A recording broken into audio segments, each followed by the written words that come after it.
What's going on, guys? Peter Creator here. Welcome back to this channel. This video is pretty much about the hissing noise with the Blue Yeti microphone.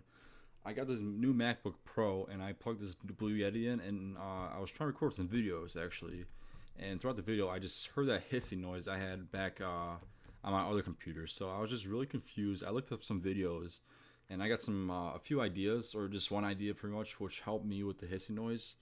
As you can tell, my audio microphone is clear. You don't hear any hissing noises. So, okay, what I did was I went to, if you're using MacBook Pro or Apple product, whatever, go to System Preferences, go to Sound, and go to Sound, click Sound, and then go to Input, and click the Yeti stereo microphone. Before then, my microphone level was all the way up, so then you could hear the electrical hissing noise. So what I did was I lowered it down to maybe a quarter right there. Then I went back on my microphone and put the gain up.